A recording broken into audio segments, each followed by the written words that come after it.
Fire away, fellas. All right, Coach, just what's the status this week? Maybe you don't know much yet about quarterbacks. Obviously, Cam started the other night. Taven, is he going to be available this week or just kind of wait and see? I think we're going to have all hands on deck. So now it comes down to who gives us the best chance. And honestly, probably that'll come down to a coach's decision and who practices better this week. Scott, you guys are at the midway point of the season. How do you assess where you guys are right now at this point, and what do you like, what do you don't like, and where do you think you guys will improve in the second half? You know, it sounds like Coach speak. There was a lot of positive to take from Saturday, and that's true. Really liked the fight of our team, and I told them that afterwards. I knew this year was going to be a growth process because just of our relative inexperience and 70 new players. It would be really nice to be 4-2, 5-1 right now, and we had our chances. Like I said, I don't think we were outmatched in any one of those 3 games. We just got to execute better, and that falls on the coaching staff and the players just to keep finding ways throughout this season to keep improving, and we're going to have a chance in every game. So there's no reason we can't do some special things here down the road. You mentioned needing to execute better and keep fighting. These have been very close games for the past 3 weeks. What needs to change to get over this slump that you guys are in? And what's the confidence level in the room? I think the confidence level is fine. I really liked the frustration, but togetherness of the team in the locker room after the game. When you're learning new things and coming together as a football team, it's not always going to happen the same. It's going to happen different every time. And when you're not experienced, then new situations can affect you different every time.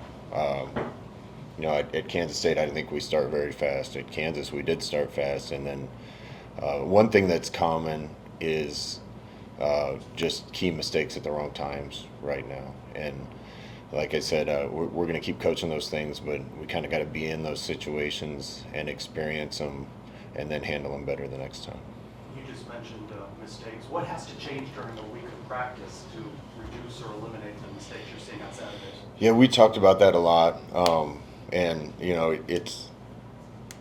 It's not changing the formula. The formula has worked and will work. But if we need to alter it and not be doggedly committed to one way of doing things, then we will, and we'll find little ways to tweak practice to make sure that we're getting exactly what we need. It's hard to recreate with a defense like we played last week. It's hard to recreate all the looks that we were going to get from them because it was a little different every time, and that's the biggest thing is when the looks aren't exactly what we practiced. You still just got to fall back on your rules and execute, and I think that's where we can get a little bit better. So is that a lack of discipline that comes into those? No, again, it's not discipline. It's experience. You're expecting to have a combo block off to this guy, and then they blitz inside, and the guy you were going to combo to disappears to another spot, and somebody else shows up, and you got to be a good enough football player to come off the combo to a safety instead of a linebacker. Those kind of things happen over the course of a game. Now the false starts and things of that nature at key times, that's concerning to me, and we got to keep addressing that and make sure, because they don't seem to be happening when everything's going smooth. They happen at key moments, and we got to make sure and fix that. Coach, from your perspective, I know we've been talking about a lot of penalties and all hands, all deck. For one, it feels like, with a lot of the rotation, a lot of guys changing up with injuries, that's part of the challenge too. But from a coaching perspective, I'm not looking for the playbook or anything like that, but are there any drills you can run or any techniques that you're using to try to get over those mental stumps? No, I think it's just keep practicing. Again, we can try to make practice a little more game-like. It's kind of hard to explain, but you have to do enough in practice to execute the plays you're putting in for the game on offense to make sure that the guys know their scheme and know the adjustments depending on what we're going to get. If you try to run all those reps 100 miles an hour, you're going to kill your guys. So we just have to be smart about making sure they know their stuff and getting enough game speed reps to make sure that they're ready to not just execute it, but execute it well. So then it's that challenge then of balancing health with trying to get maximized experience in practice before games, I guess is what we're hearing. Yeah, but that's It's not unique to us. That's football in general. Having just come from the NFL, they have more walkthroughs than they do practice plays. But a lot of those guys have been playing football for a long time, and you can just get sitting in a meeting room and say, hey, we're altering this and changing this, and you're going to run this route on this play, and they write it down and they're good. We have a team that needs more reps than that. But again, you can't take 300 reps of practice on Mondays, Tuesdays, and Wednesdays, or you won't be able to run on Saturdays. So it's growth, and we're going to try to be as smart with it as we can. After watching the film, do you feel like the receivers are getting enough separation against opposing coverages, and how do you try to maybe scheme you guys open to make things more consistently explosive in the pass game? Well, I think that's the big thing right now is we're really good sometimes. We throw to the right guy sometimes. We block really well sometimes. We run the route precisely sometimes, and we catch it sometimes. And defensively was good, but we busted a couple coverages, so we're in the right coverage sometimes. And that needs to be most of the time or all the time, and then we become really good. But again, that's a process.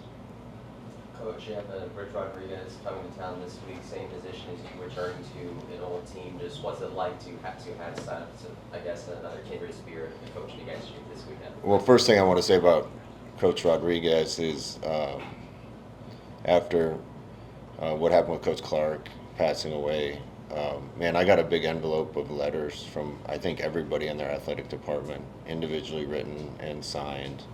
And I think that speaks to the class of who Coach Rodriguez is, and obviously the people in that athletic department too. So I want to say thank you for that. We received a lot of notes and messages, but I opened the envelope and all the cards fell out, and it's a lot of them. And I thought that was a really high character thing to do. Coach, this past weekend with Cam Fancher out there, he basically looked like a genie on some of those plays, getting out of avoiding the sack and things like that. What were you seeing out there from him? In the course of a game, you can scheme everything up and try to hit as much as you can based off the plays you designed. But there's going to be 5 or 6, sometimes 3, sometimes 10 plays that break down, and you have a quarterback that can turn those plays into good plays. Then you extend drives, and that makes you even better. I thought he did a great job of that. There shouldn't have been as much running around as he had to do Saturday. If we protect a little better, get balls off on time, run a little cleaner routes. I don't want a quarterback looking like Fran Tarkenton back there and running around. We got to be a little better and more precise with our execution, so that only has to happen once in a while. But I thought he played tough and did a good job with that. Carter Miller the other day at center, there were some uncharacteristic things from him, penalties, the low snaps. Was that kind of an off game for them, or was Cincinnati kind of doing something to throw them off? They had a really good player lined up head up with him at nose, and I don't know. He was in a battle, and I don't know if that had anything to do with it. There were a couple snaps that were off, and we haven't had that problem all through spring ball, fall camp, into this point in the season. So we'll talk to him about it, but I don't want to make something that's not a thing either. But those can hurt you, and we had a couple broken plays because of it. What have you thought about his game this entire season? Though he's been pretty solid though. Carter's great.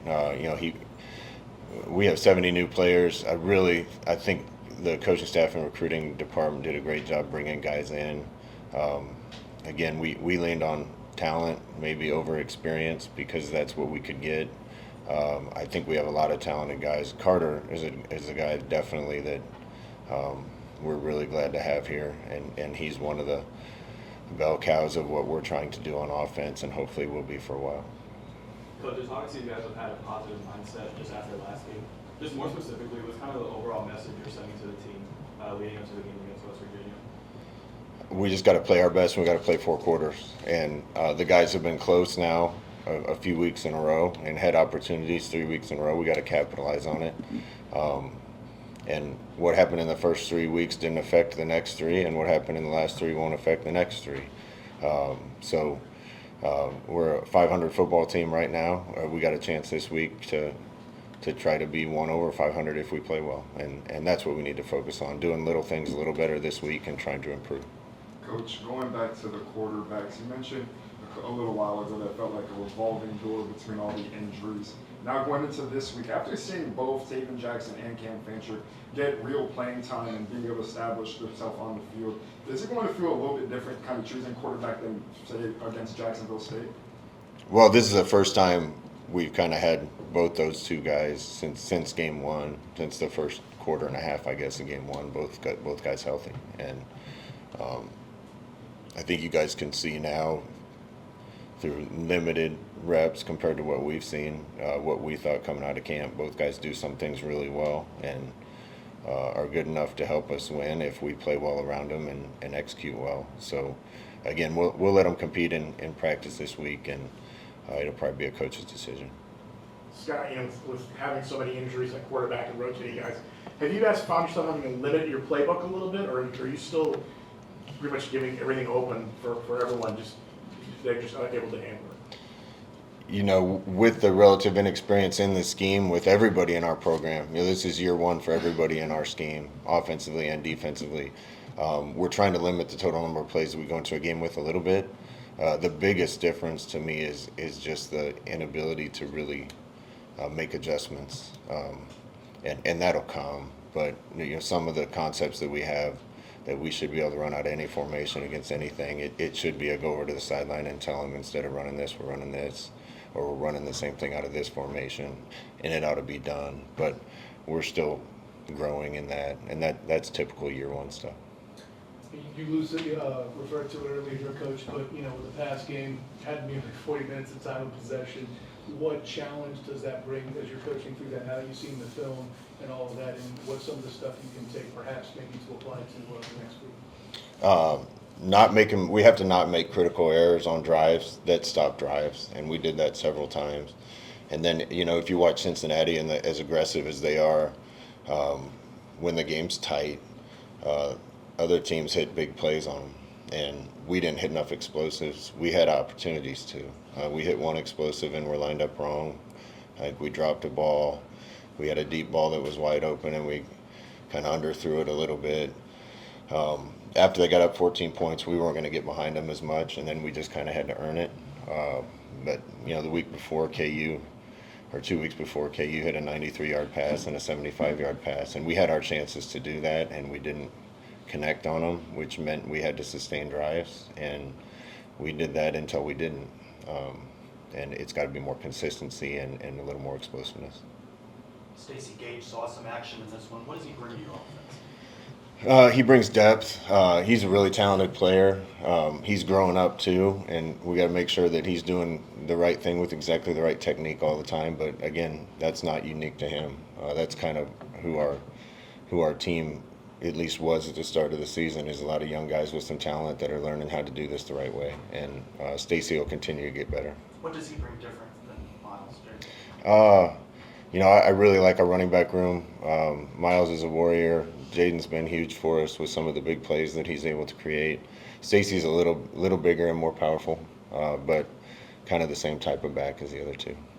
Coach, Jaden Williams has been out now for a couple of weeks. You just able to give us an update on his status and other players that have just been looking at? Yeah, Jaden had a broken thumb, and they fixed it surgically, and the surgery failed on him, and so he had to go back in and get a pin in his thumb.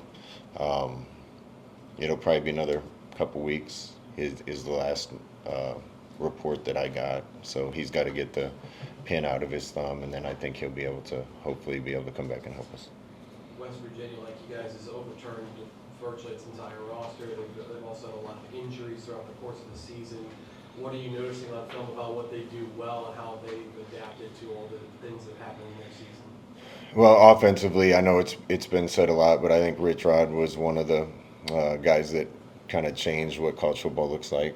I was around Chip Kelly, and I don't think he gets enough credit for how college football and offenses have changed, and that's leaked into all levels of college football, but Coach Rodriguez is definitely one of those. I know they're going to be creative on that side of the ball. Defensively, I think they're blitzing, according to our reports, 61% of the time. So we got to have answers for all that, and they're really mixing up looks and not staying in anything so that you can't really dial them in, and that presents challenges for us, probably presents challenges for them too, to make sure they can get all that lined up to formations and tempo and everything. So it'll be an interesting chess match. How important is this game to just have a breakthrough and get a win? You know, they're going through a similar rebuild like you are, but 3 losses now. The players, you say the fight is still there, but this is a really important game to turn the corner this week, right? Yeah, I mean, you can keep trying to put more emphasis on one than any other, and that's not the way we're going to look at it around here. We got to practice well this week, get a little bit better, and then take a chance to win another game, and it's going to be the same every week. We got to practice well, install well tonight, practice well on Tuesday, practice well on Wednesday. I think we got a good opportunity this week, just like we've had the last 3 weeks, and we need to cash in on one. And I think once we get one here in conference, I think the confidence will blossom. But I don't care what happened here before or anywhere else. This team isn't going to quit. They're going to keep going, and I think you'll see that Saturday. A couple more. With this Saturday being the homecoming game for UCF against West Virginia, I mean, what does that mean for you, especially with this being sort of a homecoming for you back at UCF? Yeah, homecomings are great. They're even better if you can win the game. But I know it means a lot on campus, and hopefully there's some guys that come back and are proud of the program, and hopefully there's some guys that I coached several years ago that I get to say hi to. It's a special weekend. Coach, midway through the full season, 3 games into the conference season, what's been the biggest adjustment for you in Big 12 play? Yeah, I don't see it any different than the first 3 games. It's just based on opponent and us making decisions to try to put the players in the best place to have a chance to win each game. And I've said this a bunch, but I think this league's really even. I think there's a lot of parity. I think any week, if we play well, we're going to have a chance to win, and if we don't play well, we probably won't. But that's not any different than our first 3 games. And if we play a little better the last few weeks, we probably have a good chance of having a little different record right now, but we can change that this week.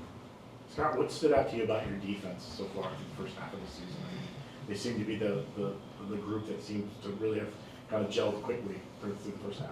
Yeah, anytime you have a lot of new, I think defense can usually get ready quicker. I think that's been the case. We have some special players on defense. And I was really impressed Saturday with the fight. We busted a couple coverages. Otherwise, they didn't do a whole lot on us, and we need to fix that. I think our defense can go from being really good to elite if we are a little more consistent and don't have the breakdowns. But you're going to talk to Niger League. We have some special players on that side of the ball that can make special plays. I think the fight was really evident. Even at the end of the game, we were down 9. And, the game was probably out of reach at that point, and we still got to stop. And I think that says a lot about how hard those guys are playing and fighting for each other.